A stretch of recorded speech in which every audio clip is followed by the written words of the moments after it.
Woke up this morning, and this is the end of the season for paving and concrete.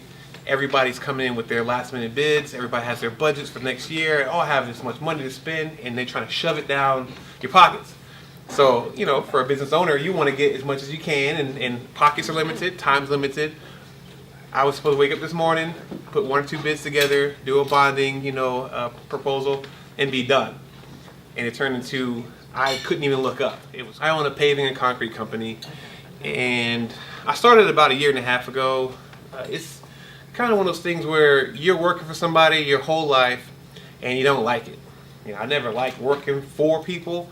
I may have liked people that I worked for, but I didn't like working for them because no matter what I did, I knew that they were making more or they had more freedom.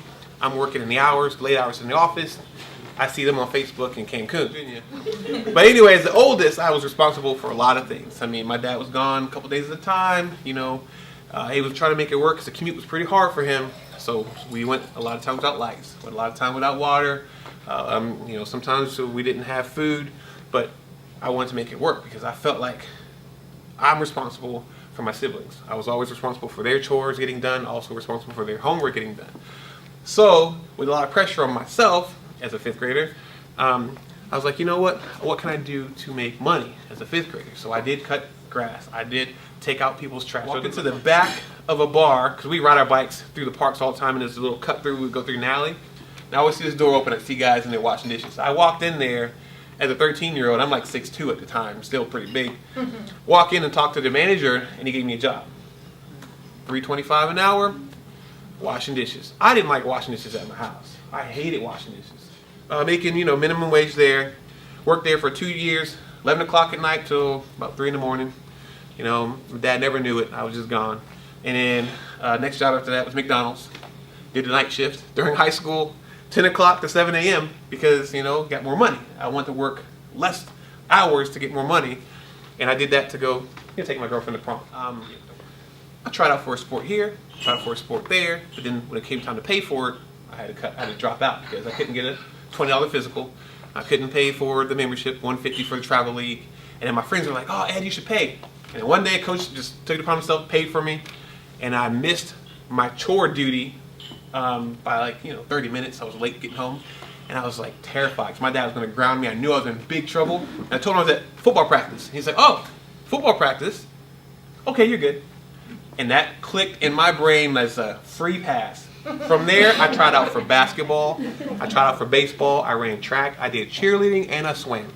Any sport that I can get my hands on because my dad would let me leave and not have to worry about me. I could miss everything at home. And I would come home, and then he was like, he turned the responsibility to the kids. Hey, you got to do your own chores. And in fact, help your brother out because he's at football.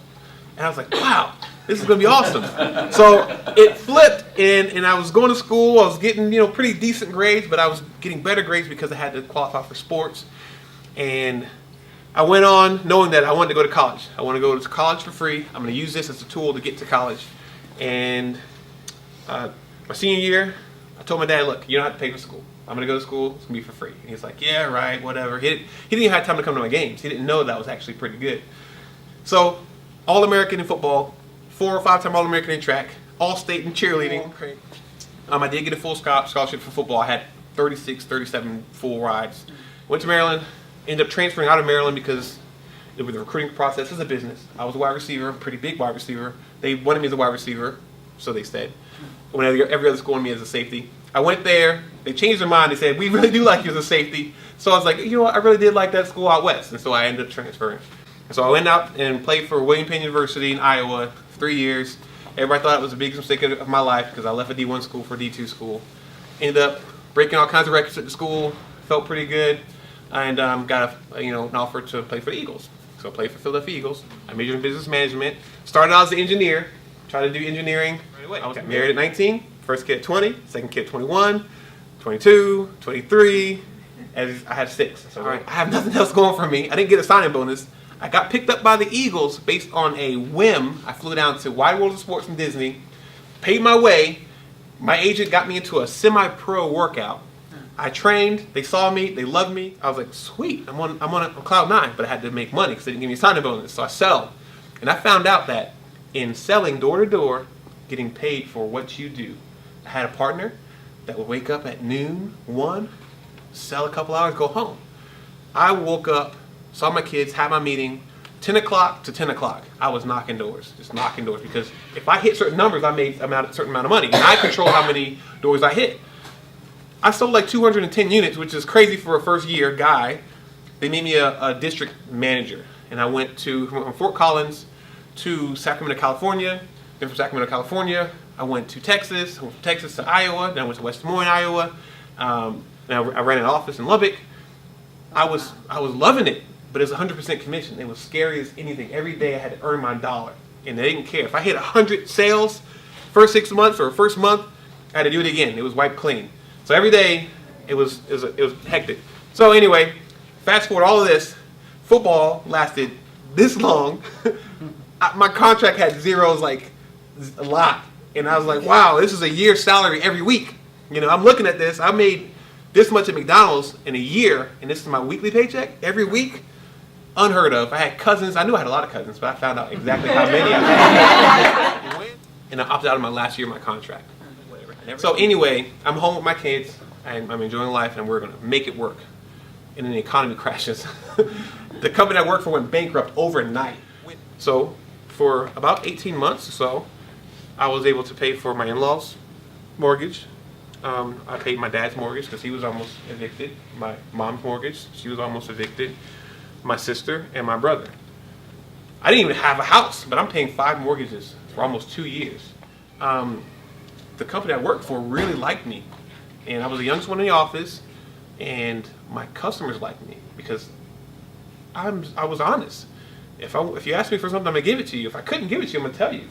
And so my portfolio started to grow, and the owner liked me because he didn't have to do anything to my portfolio. He didn't have to run things for me. He didn't have to show up to my job. Didn't have to mark. He didn't have to collect payments for me. Didn't have to do portfolios for me. Do proposals. I did it all. I wasn't the best in the office by any means. I didn't sell $5 million a year, but I did $1.5 million. And he really liked that.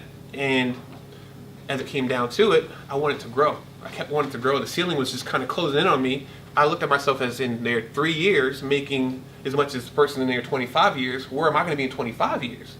Is there going to be some other punk kid coming in at 3 years and wanting to make what I'm making after I put in 25 years? I was like, I can't have that. So I kept asking, how can I help you more so I can be worth more to the company? And he wouldn't let me, so then I stepped out. And I stepped out. When I tell you I stepped out, you ever jumped out of a plane without a parachute?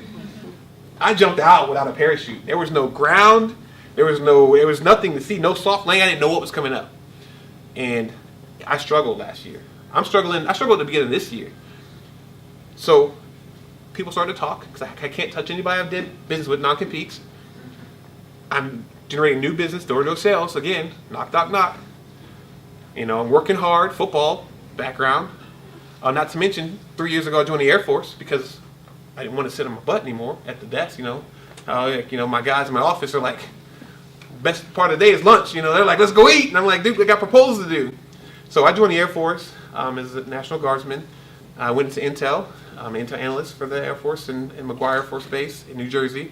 And the reason why I'm in New Jersey is because Virginia didn't have any spots, DC didn't have any spots, and Maryland didn't have any spots for Intel. They all wanted me to be an MP. They wanted me to do something that was critical need. I'm like, well, what am I going to do after I get out with that? I need something I can do separate than what I'm doing now. So I love our country. I work hard in whatever I do. This last quarter, we are looking to do more than we did the last 3 quarters. And it's kind of just snowballing because of the word of mouth. And I tell you what, Amanda has helped me a ton. DPR, I'm starting to get in with different people and networking because I don't know everything, but I'm willing to work for everything.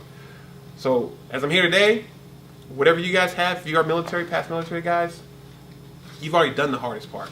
You served your country. You've left your kids. You've missed birthdays. You've missed holidays.